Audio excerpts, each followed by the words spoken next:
नमस्कार दर्शकों, मैं शिवप्रिया सिंह स्वागत करती हूं आप सबका श्रेष्ठ भारत के इस खास कार्यक्रम में जिसका नाम है छोटी दिवाली स्पेशल। दर्शकों, दिवाली की शुभ शुरुआत धनतेरस से होती है और इसका समापन भाई दूज के साथ होता है। 5 दिनों के इस त्योहार में एक पर्व छोटी दिवाली भी है जिसे नरक चतुर्दशी भी कहते हैं।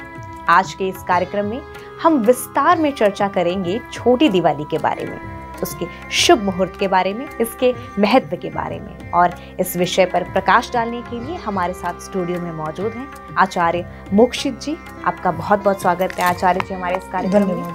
तो सबसे पहले मैं चाहती हूँ कि आप हमारे दर्शकों को इस छोटी दिवाली के मुहूर्त के बारे में बताइए कि इसका शुभ मुहूर्त क्या है और किस तरीके से हम इसमें पूजा अर्चना कर सकते हैं। सर्वप्रथम आप सभी दर्शकों को छोटी दीपावली की ढेर सारी शुभकामनाएं और बहुत बहुत बधाई। दीपावली से एक दिन पूर्व हम छोटी दीपावली का महापर्व मनाते हैं जिसे नरक चतुर्दशी भी कहा जाता है। जो हम ये नरक चतुर्दशी का उत्सव मनाते हैं, सर्वप्रथम हम यह जानेंगे कि इसे नरक चतुर्दशी क्यों कहा जाता है। आज के दिन कार्तिक मास के कृष्ण पक्ष के चतुर्दशी तिथि में एक नरकासुर नामक राक्षस था जिसने वृंदावन मथुरा के 16,000 गोपियों को अपने पास में कारागार में डाल रखा था, बंदी बना रखा था। उसका वध आज ही के दिन भगवान श्री कृष्ण ने आज ही के दिन नरकासुर नामक राक्षस का वध किया था। लेकिन यह मान्यता है कि नरकासुर नामक जो राक्षस था उसको यह वरदान प्राप्त था कि वह किसी पुरुष के हाथों से नहीं मारा जा सकता था। इसके लिए भगवान श्री कृष्ण ने अपनी पत्नी सत्यभामा का सहयोग लिया और उनके माध्यम से उस नरकासुर नामक जो राक्षस था उसका वध किया। इसकी खुशी में उनकी जो माता थी उन्होंने कहा कि हम इसे दुख प्रकट ना करके एक उत्सव के रूप में मनाएंगे, क्योंकि शास्त्र कहता है कुपुत्रो जायेता क्वचिदपि कुमाता न भवति। पुत्र कितना कपूत हो सकता है परंतु माता कभी भी कुमाता नहीं होती है। इसीलिए वह माता बहुत ही धैर्यवान और शक्तिवान है जिन्होंने गलत का साथ ना दे करके अच्छाई का साथ दिया और अपने पुत्र की मृत्यु पे उसे उत्सव के रूप में मनाना प्रारंभ किया। और इसी प्रकार से उस दिन से ये परंपरा चली कि नरक चतुर्दशी के दिन हम यम का पूजन भी करते हैं। जी, यम का पूजन हम इसलिए करते हैं, हमारे शरीर में, हमारे परलोक में जाने के बाद वहाँ पे हमें अक्षय स्वर्गलोक की प्राप्ति हो और हमारे जीवन में कोई भी अकाल मृत्यु ना हो। आप बहुत बार देखते होंगे अकाल घटना घट जाती है व्यक्तियों के साथ में। तो जो आज के दिन नरक चतुर्दशी के दिन यम का पूजन करने का भी महत्व बताया गया है। तो अगर आप आज के दिन यम का पूजन करते हैं तो उससे आपके जीवन में कभी भी किसी भी प्रकार की कोई अकाल मृत्यु जैसे शब्द नहीं आएंगे। और भगवान यम देवता जब आप उनके धाम की ओर जाएंगे तो वहाँ पर आपको किसी भी प्रकार की कोई दिक्कत और बाधाएं नहीं आएंगी। ये बात हुई कि हम नरक चतुर्दशी का महापर्व क्यों मनाते हैं। आइए, जैसा आपने प्रश्न पूछा कि इसका शुभ मुहूर्त क्या है और किस समय में हम इसका पूजन अर्चन करें, तो इसका जो शुभ मुहूर्त बन रहा है वह सायंकालीन 6:02 से लेकर के सायं 8:22 तक इसका शुभ मुहूर्त रहेगा।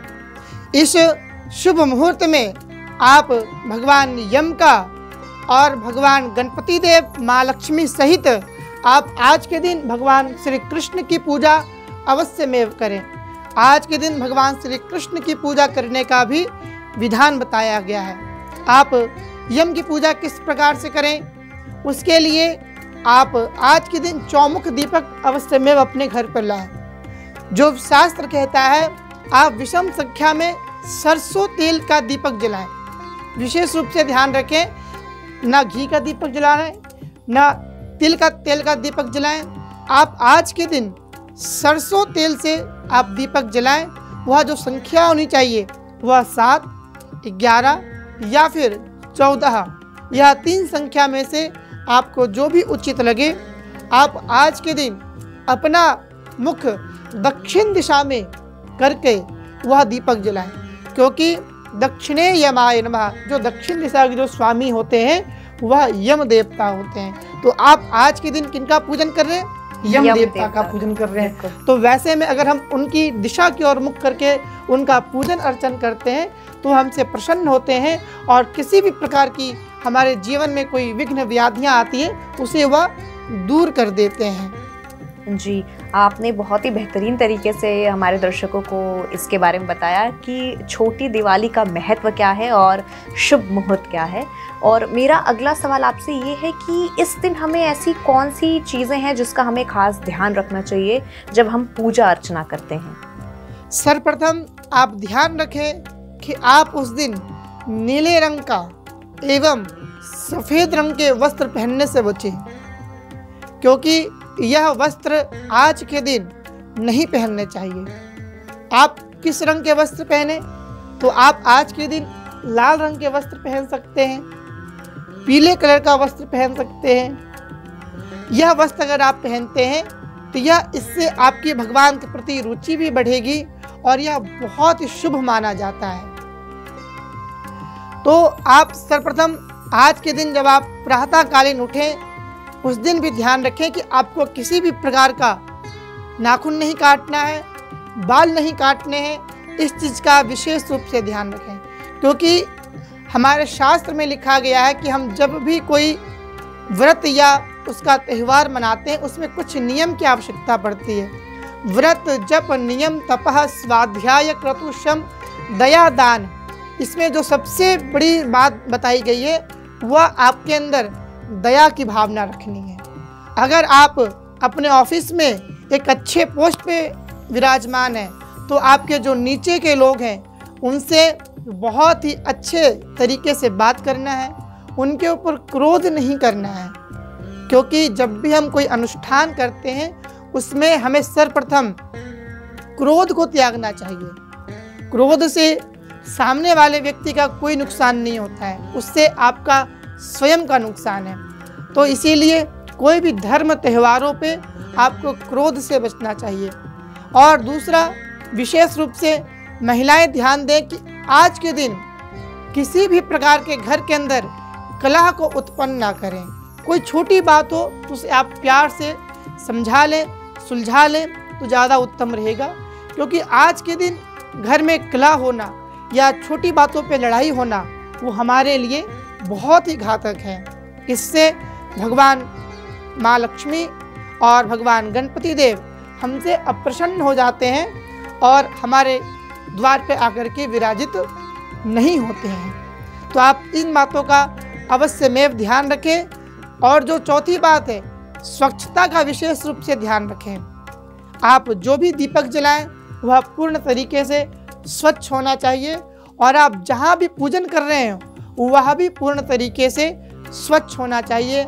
आपके वस्त्र स्वच्छ होने चाहिए। आप स्नान आदि क्रिया करने के बाद ही आप भगवान का पूजन अर्चन करें। जी आचार्य जी, मेरा आपसे जो आखिरी सवाल है वो ये है कि ऐसे बहुत से लोग हैं जो पूजा अर्चना करना चाहते हैं लेकिन वो अपने घरों में ना रहकर हॉस्टल या पीजी ऐसे सब जगह पे रहते हैं पढ़ाई के लिए या जॉब के लिए। तो मैं चाहती हूँ कि आप उन लोगों के लिए कुछ बताएं, कुछ उपाय बताएं कि वो किस तरीके से ये पूजा अर्चना अपना संपन्न कर सकें और उन्हें अपनी ज़िंदगी में काफ़ी तरक्की देखने को मिले। जी, जो भी लोग बाहर रहते हैं पढ़ाई के लिए या फिर किसी भी कार्य क्षेत्र के लिए, उनके लिए यह संभव नहीं है कि वह जहाँ भी रह रहे हैं इन प्रकार की सभी प्रकार की पूजा विधि से वह पूजन कर सके। क्योंकि अगर हम परिवारों में रहते हैं तो हमारे माता पिताजी को सब ज्ञात होता है कैसे क्या करना है क्या नहीं करना है। लेकिन जब अभी हम शिक्षा ले रहे हैं या फिर हम कहीं घर से बाहर बहुत दूर हैं तो ऐसे में आप कुछ ना कर सकें तो आप सिर्फ और सिर्फ आज के दिन एक चौमुख दीपक ले आए। मिट्टी का चौमुख दीपक आता है। चौमुख का तात्पर्य यह होता है जिसमें 4 बत्ती लग सके। उसके अंदर आप सरसों का तेल भर दें और उसे जला करके सायंकालीन आप किसी भी पीपल वृक्ष के पास में आप जा करके उसे रखाएं।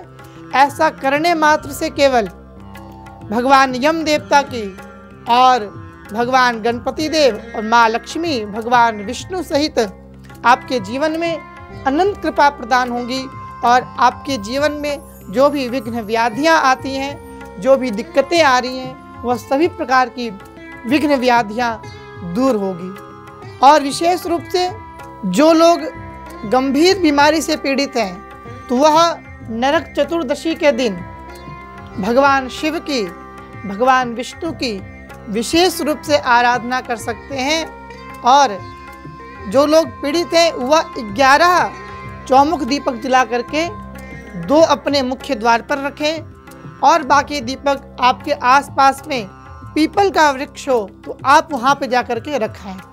अन्यथा पीपल वृक्ष ना हो तो आप अपने घर की छत पर भी जा करके आप रख सकते हैं और भगवान यम देवता से प्रार्थना करें कि हमारे परिवार में जो भी दिक्कतें हैं, जो भी बाधाएं हैं, उन सभी प्रकार की विघ्न व्याधियों को दूर करें। और आप विश्वास रखें भगवान यम देवता, भगवान कुबेर देवता, भगवान गणपति देव और माँ लक्ष्मी आपकी समस्त मनोकामनाओं को पूर्ण करेंगे और आपका परिवार शीघ्रातिशीघ्र खुशहाल हो जाएगा।